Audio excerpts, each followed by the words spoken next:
Hello everyone and welcome to Running Between the Wickets with me, Melinda Farrell, just having a bit of an adventure, travelling the world, covering cricket. Last time I spoke to you, I'd come back from Germany and was in Scotland for the ICC Men's Cricket World Cup League 2 round of fixtures between Scotland, Namibia and Oman. It was a great couple of weeks. I really enjoyed it, loved the cricket. Great to be around those associate countries that have a lot of talent and are really pushing to get to that top tier when it comes to World Cups. But it's also really accessible and friendly in a way that it probably isn't when you're covering some of the bigger teams around the world. Just a much more relaxed environment, much easier to chat to a lot of people. And so all in all, it was a great trip. I'm going to share something with you that I wasn't going to, but it's genuinely quite funny, even if it means me laughing at myself, which is luckily something that I can do. Because as you know, lots of things go wrong when you're touring. But I've never had something quite like this. I was staying in a hotel and then I moved to an apartment which I shared with the great Andrew Leonard. What a fantastic time we had. So I was commentating with him and also Sean Kutzer, who you may know of Kyle Kutzer, was his brother. But Lenny and I shared this brilliant apartment. It was right on the seafront down in Broughty Ferry, which is a beautiful village just on the outskirts of Dundee, near where the matches were played.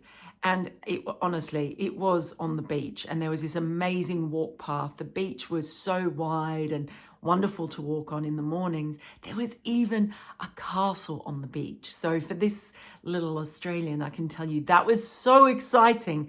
Went and had a scramble around that. We went to St Andrews, had a day there.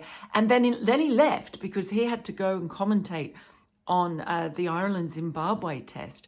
So I was there for the last two nights on my own. And the day of the last match, I was all set to go to the match, knowing that the next morning I would check out and get the train down to Birmingham. So went to the match as usual, commentated all through the morning, and then came off at the innings break and realised I had more than a dozen messages via the booking app and my phone. So it turns out I'd made a little error and I had booked one night short in this place. And they had messaged me these messages, got more and more frantic, asking me to check out and when was I checking out. They needed to get access. They needed to clean the place and get it ready for the next person who was checking in that afternoon. This is all going on while I'm on air. I've got no idea. And then the messages started to get more concerned. And one of them said that they'd got into the place, they'd kind of seen my stuff everywhere, and they had informed the police because they were concerned about my welfare. By this stage, you can imagine the state of me. They'd packed up my stuff and taken it to the office in Dundee. And so I rang them and said, I'm so sorry. They were very, very nice about it, I've got to say. And they said, we're just glad you're okay because we were really worried about you. So here's where it just got really surreal. I had to go back on air. And so I didn't know what to do. I was handing my phone to people while I was commentating, sort of miming, can anyone help? And so various people were reading the messages. And you would not believe this, but one of the guys, his name is Ian Potts. He works at Fort Hill, the ground where the cricket was on. He left the ground, drove to Dundee, picked up my stuff and brought it back. It must have taken him about an hour as a round trip. What an absolute legend. Everyone at Fort Hill, you're all so fantastic. But honestly, Ian Potts deserves a medal for kindness. Because there's no way I could have got there and got my stuff. It just would have been a disaster. Anyway, the word has spread around the ground by this stage because I've obviously, my stuff has been picked up. It's at the ground. I've got nowhere to stay that night. And so after the match, I did the presentation, and then Kenny, Scotland team manager, comes up to me and says, "We've got a room for you at the hotel, but you've got to get on the team bus now." So my embarrassment, I was being laughed at. Luckily, there were hardly any of the Scotland players on the bus because they were all going off home that night, which is why they had a spare room. Brad Curry was on the bus. You may remember him from a previous podcast of mine, someone who also has lots of travel disasters. Yeah, he laughed at me. And it turns out I had the room that he was vacating, as well as Charlie Tier. They were roommates. So it was left in a very good state, thank goodness. And I stayed there that night. Probably the funniest thing was the next morning when I checked out, a very confused receptionist looked at me and said, "Are you Charlie?" And I thought, I can't even explain this. I just looked at her and I said, "Yes, I'm Charlie. I'm Charlie Tier." So if the police were looking for me anyway, I was impersonating a Scotland cricketer for the night. What an absolute shambles. But it goes to show what kindness, goes to show what an idiot I am. I've never done that before, by the way. But the kindness of people up in Fort Hill, and also generally the Scotland whole setup, because they all rallied around to help this absolute idiot in her time of need. But now I'm back in Birmingham, and I've got a few weeks at home before I head off again. But while I was up in Scotland, I was lucky enough to be on commentary with Lenny for a quite extraordinary debut. That is, of course, Charlie Cassell, who in the last couple of days has also now signed for Somerset on the back of the best ever ODI debut, took 7 for 21. Just let me put this into context a little bit for you. He was a late call up to the side, replacing Chris Soule, who was unavailable. Got his chance really because Mark Watt had left the squad to go down and join the Oval Invincibles.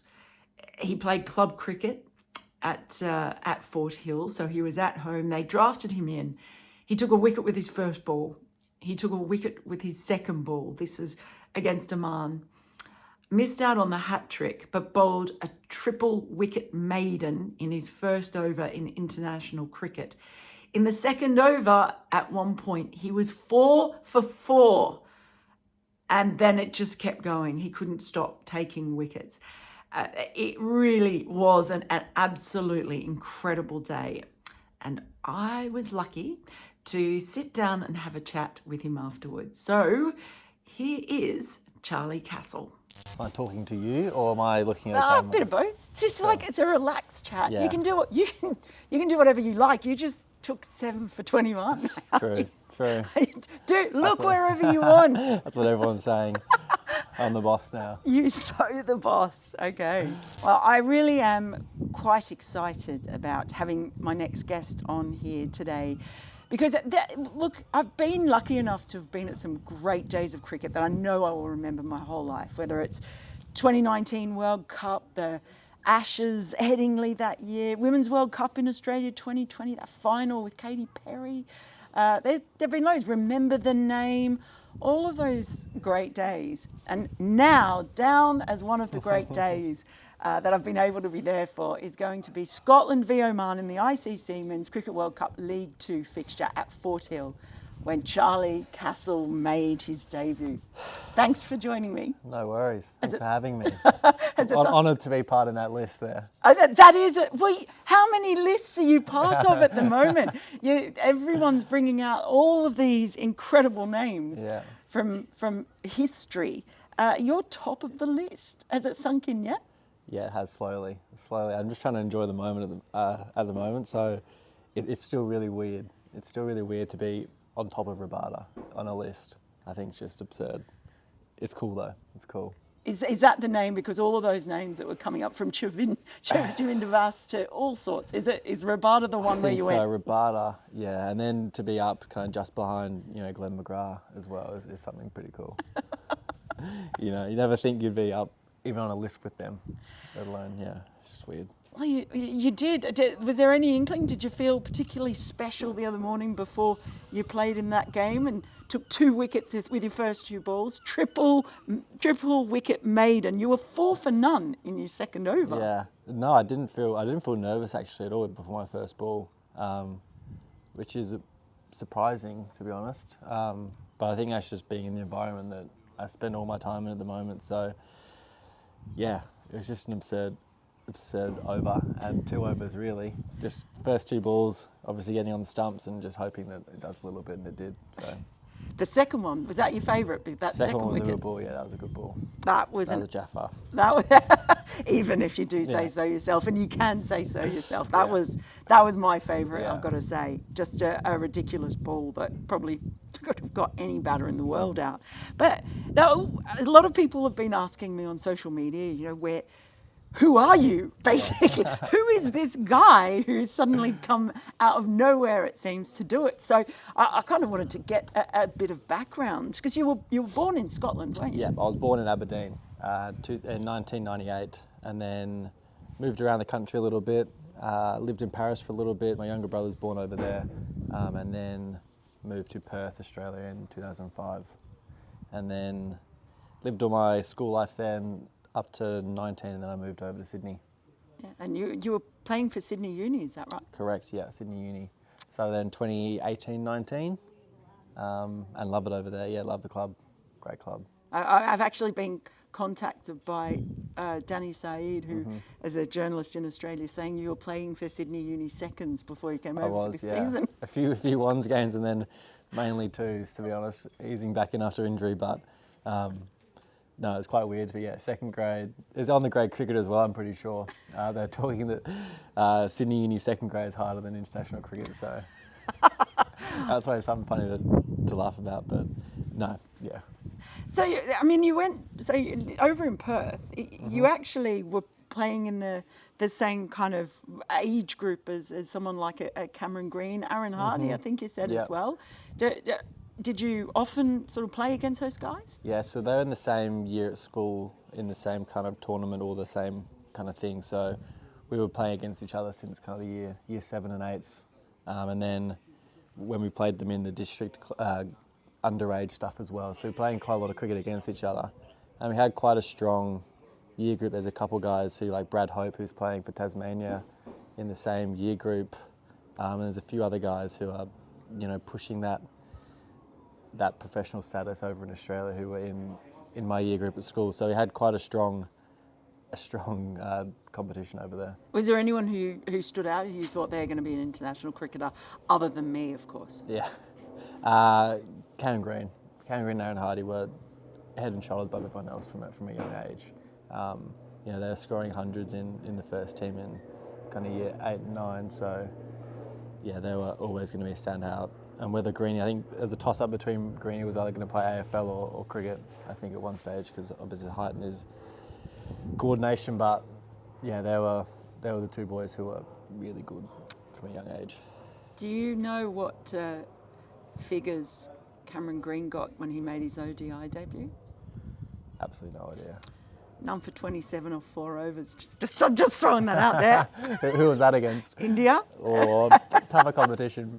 It was at Monica Oval in 2020. I genuinely went and looked that up today.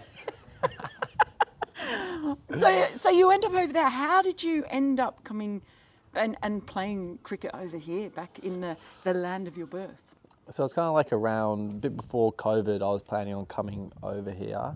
After my uni, I was going to take maybe a year off before I finished uni, and then COVID came, so I just finished off my uni, and then I was like, may as well have a season over here and then see how it goes, trying to crack into the Scotland team. I wasn't obviously expecting much, just kind of coming over here for a season and just enjoying it, playing a bit of cricket, having a bit of fun, and then managed to get invited to a few Scotland, like internal T20s and A games and stuff like that. And I was on their radar, and then I was meant to come over last year, but I didn't.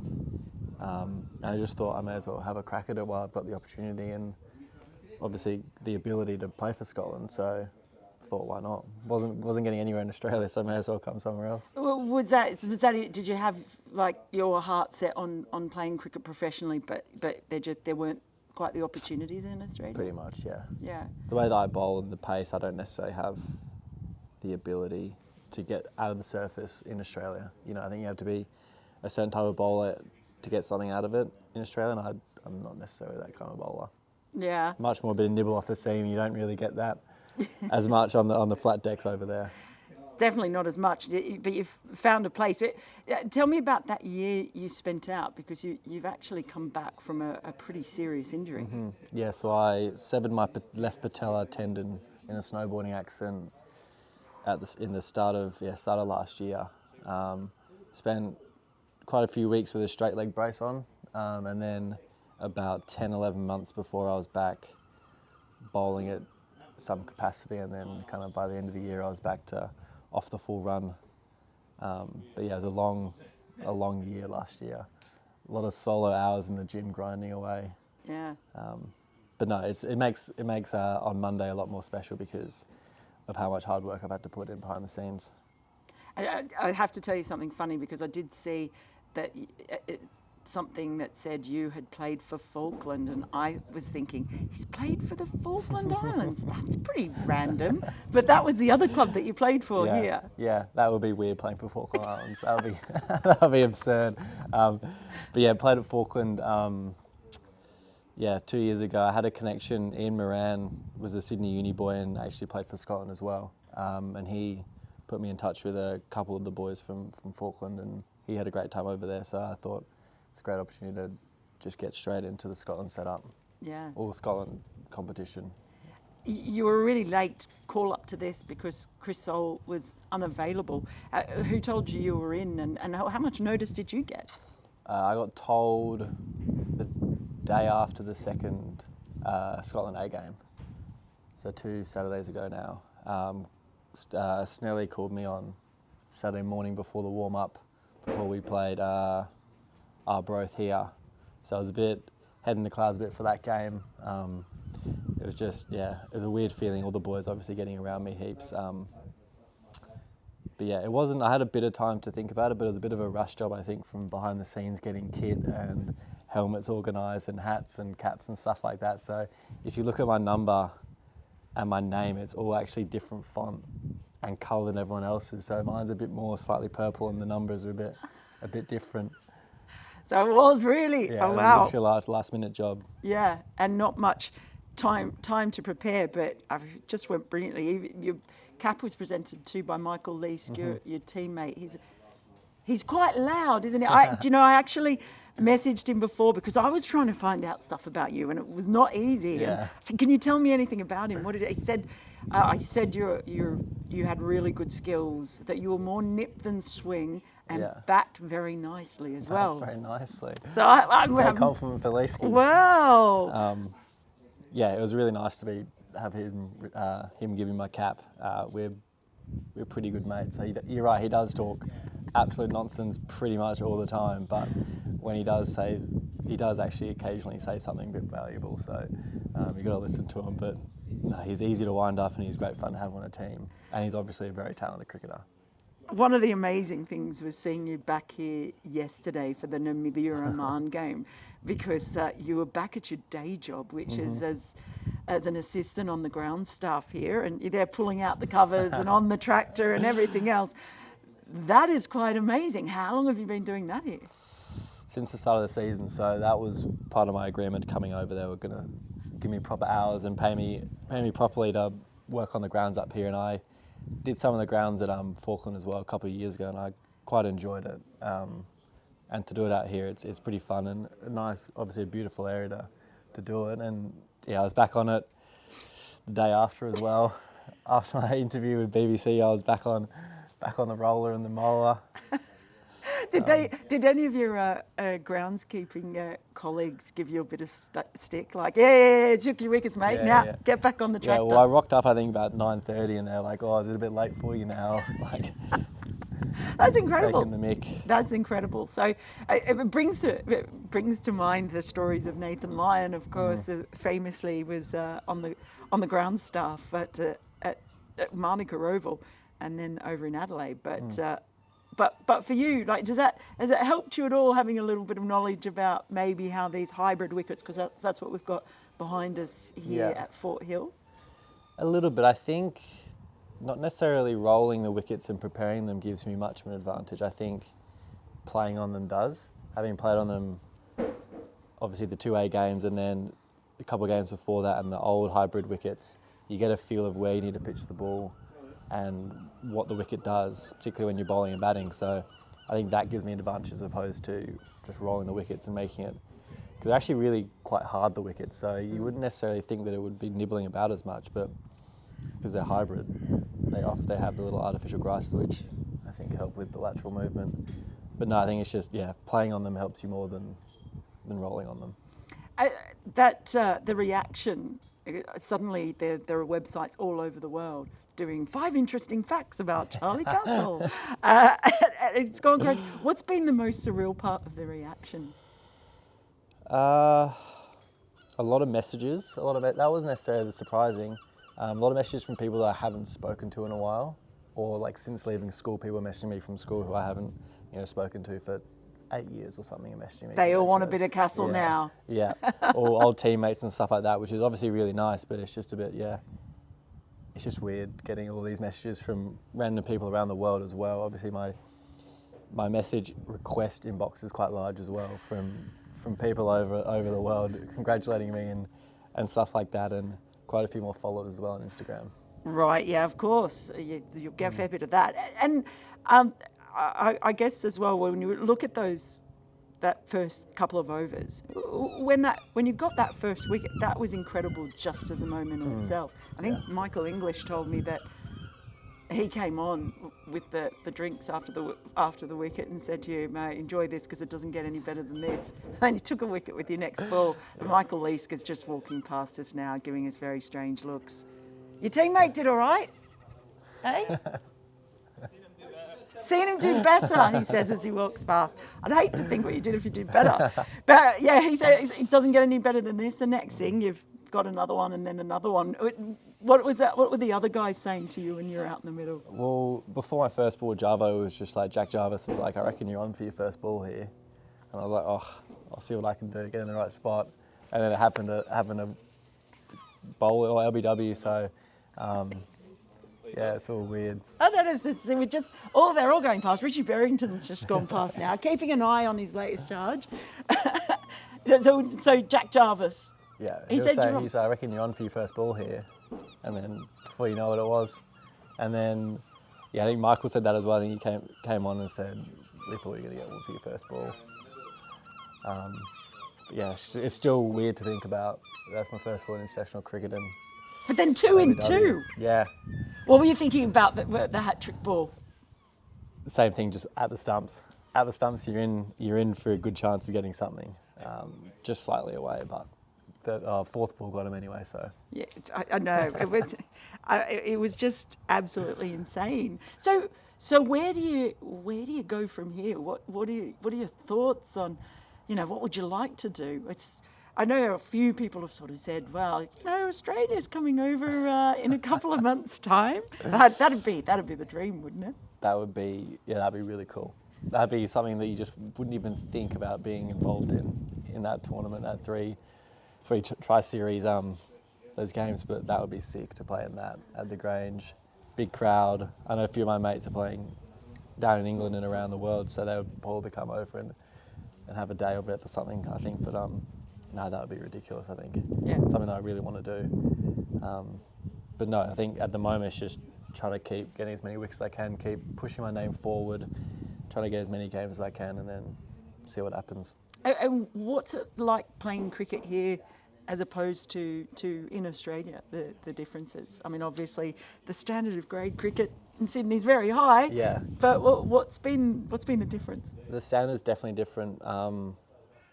The weather is a lot nicer to bowl in. Like, I'm obviously not charging in 35-degree heat. It's more, maybe pushing 18, 19. Or like a day like this where it's overcast, a bit of cross breeze or down breeze is perfect for bowling.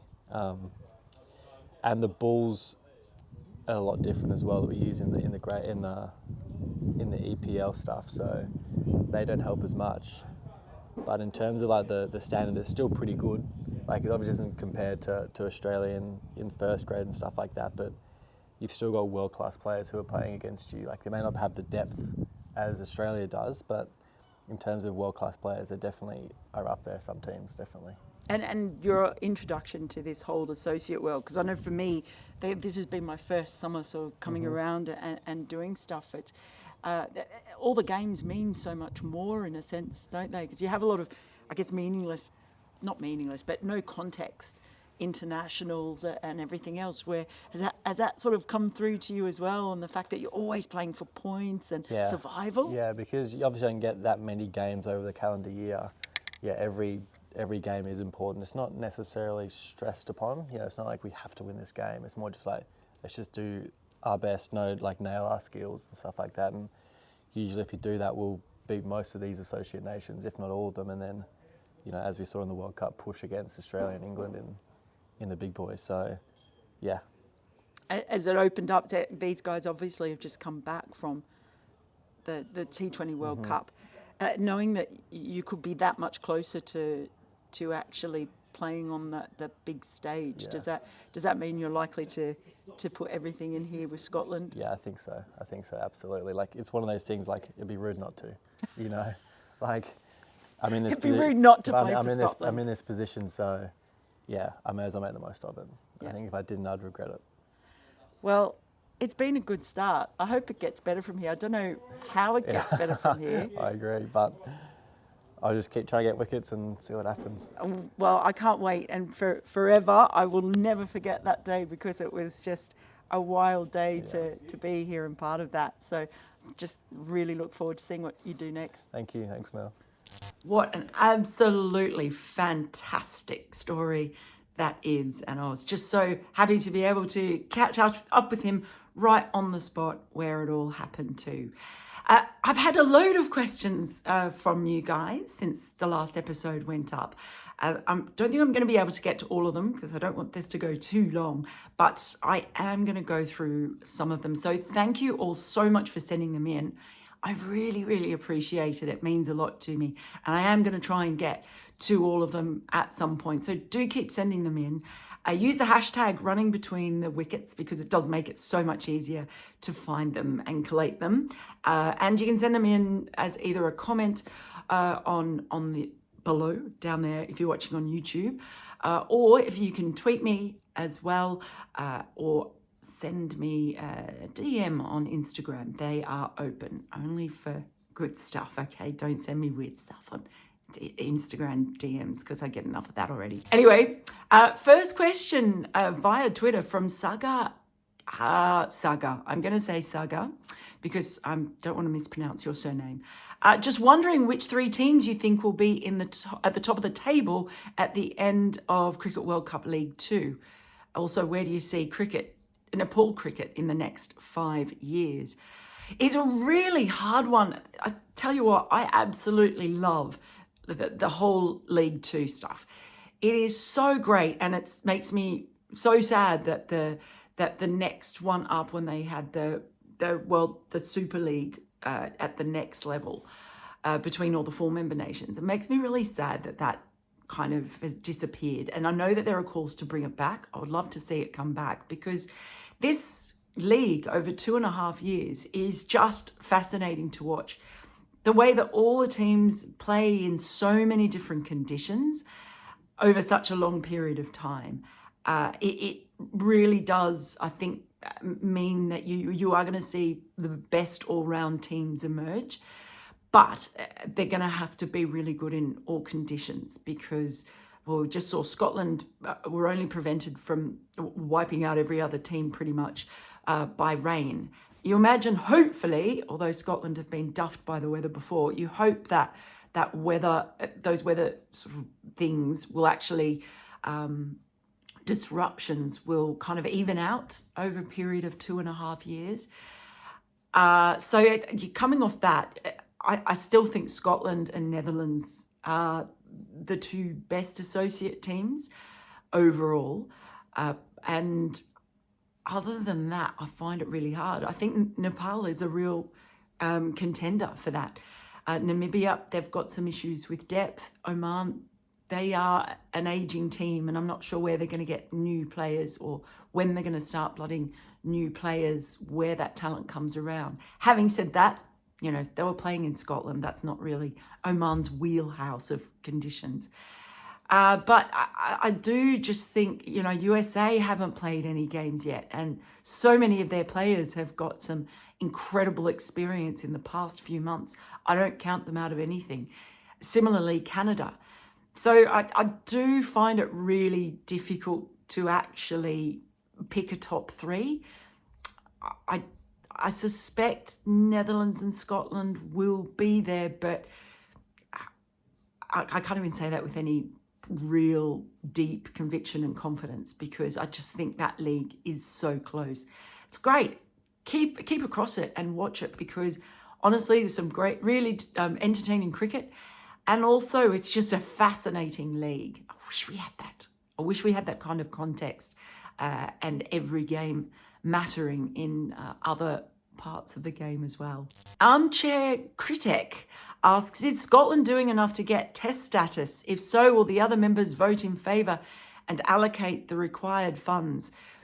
One thing I am fairly confident in saying right now is that trying to get full membership or test status is not in the probably next at least 4 years for Cricket Scotland. I don't see them applying for it till then. They're just about to release a strategy for the next 4 years. And when you look at what has happened with Cricket Scotland over the past few years with the various reports, the Changing the Boundaries report, the McKinney report, they've had so much off-field to deal with that one of their focuses in the next 4 years will absolutely be to shore up the governance and make sure that the sport is run properly while still having success on the field. And they've had quite a bit with not just a men's team, women's team.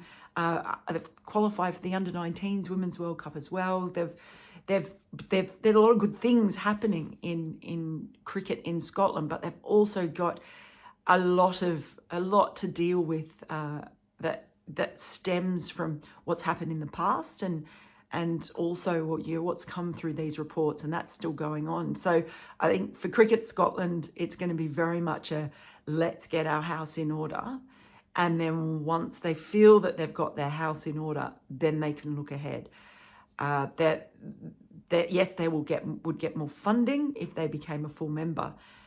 But that hasn't always worked out well. There have been obviously problems for Cricket Ireland in that have come about after they got their full membership and test status. Great that they just got another test at home, by the way.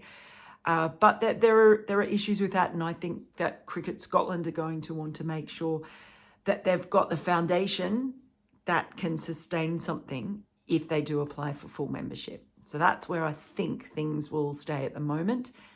I don't see it happening for at least, well, I don't think they'll even try for at least another 4 years. Steve C asks, do you see any benefit in a Scotland v Wales v Ireland 3-way tournament, either at 50 over level or even 4-day?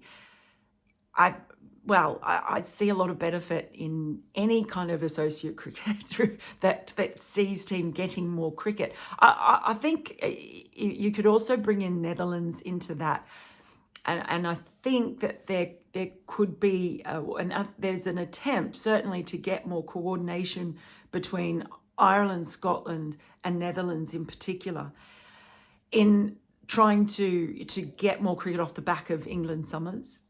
England only rarely play Scotland in particular. They've played Ireland and Netherlands in bilaterals more recently than they have Scotland. It's a bit of a bugbear up there, I think, with a few people. But there is a way, certainly, or there are several ways that they could do that in either format. You see what's happened with Australia, their fixtures with Cricket Ireland falling through because Cricket Ireland couldn't afford to actually to host them. So instead they're going to Scotland for three T20Is. And I can tell you that is absolutely massive for cricket up there. What I hear is that ticket sales are going unbelievably well, and they've only just opened up the tickets to the general public. So I think that is a really smart way of doing things, in using the attraction of your country as well to be able to say, here, come and warm up against us. And as those teams get better and better, they're seen as a really good option for countries who are coming and playing against England to actually, it sounds disrespectful to say warm up, but to use those to make sure that they're fit and firing for the other series that they're playing. Whether or not something happens in between those three countries separately, I don't see it happening with Wales, but I don't know if that will happen as well, or there's just more communication. They do play each other a bit, but there's definitely a real opportunity for them, probably because countries don't tend to play county cricket as much either. Maybe there are opportunities to play 3 or 4 day games. I don't know. We'll have to sort of wait and see how that pans out. The thing is, there are a lot of opportunities for those countries if the full member nations are prepared to actually play them. When they perform well on the world stage, certainly in white ball cricket, I hope that those opportunities increase. Two related questions, very interesting. JP asked on Instagram, not to state the obvious, but is franchise cricket ruining county and test cricket? Now, interestingly enough, I also had a question from Farhaan Behardian, the former South Africa T20 captain, who asks, do you think there are too many franchise leagues around the world? So thanks, guys, for those questions. I think I've been, yes, there are too many, and they are actually having an effect on testing and county cricket. Now, because I've spent quite a bit of time of late with associate countries, that has made me look at things through a different prism. So while it is not exactly great that you have players who are abandoning county cricket, and I guess the opportunity to become test players by working on 4-day cricket because they're off on the sort of franchise circuit. There's a whole ecosystem of players out there who don't play test cricket, will never play test cricket. And actually, the best that they might do is be able to play in those qualifying tournaments and the Cricket World Cup League 2 stuff. They might not ever get to play in a World Cup. Now, for those players, they don't earn massive amount of money at all. So it's not just about your Pat Cummins and Steve Smiths and Josh Butlers and whoever else who go out who are already earning money and then who go and play in franchise cricket. There are all these players playing in countries like Scotland, Oman and Namibia, where I've just been, who actually almost make a living. That's how they supplement their income to be able to actually play for their country. So while I think that there needs to be more regulation around the franchise cricket, that there really should be more done in the way of scheduling and trying to ensure that cricket's biggest problem, scheduling, it can be managed a little bit better around the franchise tournaments. But I also don't want to see the opportunity for players beyond the full members to be able to earn a living by playing cricket in some of the only ways that are available to them, unless, of course, the other associate nations end up getting more money. So it's a little bit more complex than just saying, yeah, it's not good for test cricket or it's not good for county cricket or or international cricket. For some, it's basically how international cricketers survive. One thing I do think that we're going to see, and we are seeing, when you look at what's happening with the LPL and how it's really struggling, even when you look at what's happening with England and what they're trying to do to sort of shore up the 100, and what happened in Australia, where they were the new kids on the block and had the sexiest, shiniest T20 league. Well, they got too greedy. They had too many games. The window was too big. They couldn't get the best players in for a full season, and people just got overload on it. And then all of a sudden they've had to pull back, and now they're struggling kind of in a pack that sits behind some of the newer, sexy, shiny the leagues that are out there. So I think the market does correct itself a little bit, and we're going to end up seeing, two different tiers. We almost are already. The sort of top tiers of competitions that everyone wants to be part of. And then you're going to have this other kind of set of leagues that do okay. And then they're not really the big money makers. And the popular ones that get all the best available players. For players themselves, they're going to be thinking, look, this is great. We've got all of these other opportunities, and that has to be balanced out. I get that too, with what is good for the game. But at some point, I do think market forces are going to come in, and I'd worry a bit that cricket's going to eat itself a little bit. Maybe that will mean just some will collapse and fail. The danger with that too is that a lot of countries kind of bank financial success on having a successful home franchise tournament. Look at what Cricket South Africa has done. And it's had serious, ramifications for their test team. And that's probably the saddest example of what happens. Could it be fixed by just better regulation and scheduling? Maybe, but that's much, much easier said than done. And the thing is, the ICC, they're all made up of member nations. They're not an independent body, ultimately. The members have to vote for everything. And then I can't see members voting for something that's going to hurt their own franchise or T20 domestic tournament. It's a really, really tough one, but I don't have all the answers. I do think there are some. We've got to have better regulation and better scheduling.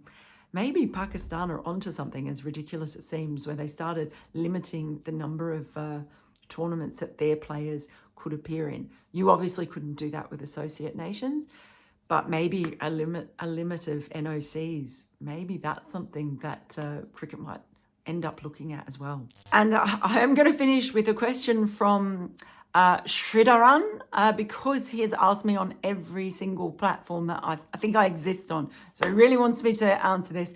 In your experience covering international cricket, how do you see the role of cricket journalism evolving, especially with the rise of digital platforms and social media?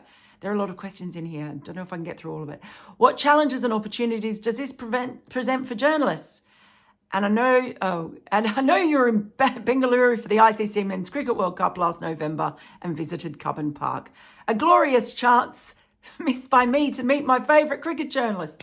Well, thank you. I love Cubbon Park. Absolutely love Bengaluru. It's up there. It's one of my favourite places in India, favourite cities. Look, things are evolving, and there are a lot of there's a lot of shrinkage, shall we say, in the mainstream media or traditional media.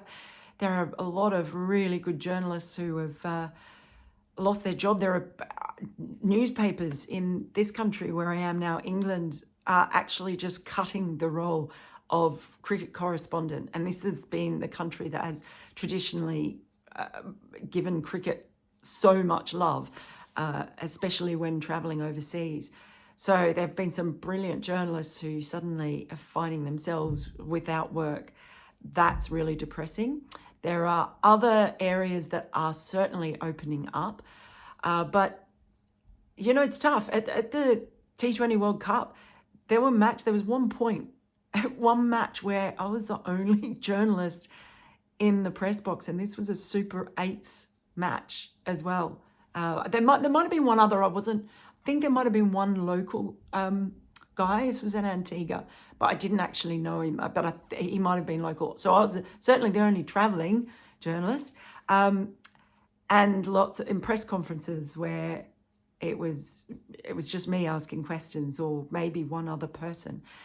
So fewer organisations are sending. That's a real issue as well. I guess if people don't want to know what's going on really, or if they're happy to just, read stuff that's written off TV, that might be it as well. I think that's sad, because I think you miss out on a huge amount. There's a lot more digital opportunities. Videos become a lot bigger. So that's obviously out there. There are podcasts, everything else as well. But there's still a place for traditional journalism where people who have studied actually how to report on things. We're sort of living in a bit more of an era where there's a lot more superficial stuff, I guess, is what I would say, where it's like, we'll put up a 30-second clip of someone saying something. And I've done that as well. So I know that's a huge part of how it works. But yeah, there's something to be said for traditional reporting on cricket, on sport, on anything really, especially in today's era where misinformation can spread. And also you see so much more when you're at a ground, when you're around a team. So you can just give so much more insight, I think, into what's happening, what the players are doing on and off the field, and what sort of makes them human beings as well. Anyway, that is definitely enough from me today. It might have been a bit longer than usual, but I've got a lot of writing ahead in the next couple of weeks, so we'll be head down doing that. I will try and see if I can catch up with someone closer to Birmingham, I think, in the next for the next couple. And then I've got a trip coming up to Guernsey. Make sure you tell me what I should do when I'm in Guernsey, if you know, because I'm really excited about that. It's more ICC Men's T20 Sub-Regional Europe Qualifiers Group C this time around. And I'm going to have to practice saying that an awful lot before I get there. But until then, I've got a favour to ask of you. If you've made it this far in this podcast, it really, really helps me out. Any shares, likes, downloads in particular of the podcast, that is absolutely huge. Even if you're watching on YouTube, I appreciate all the likes and the shares. But if you can just download the podcast, it's absolutely free, and subscribe to that. That absolutely helps me so much. Appreciate all of your support, as always, and your questions. And I look forward to seeing you. And I look forward to chatting to you, maybe seeing you somewhere around the world in the next few weeks. Until then, bye-bye.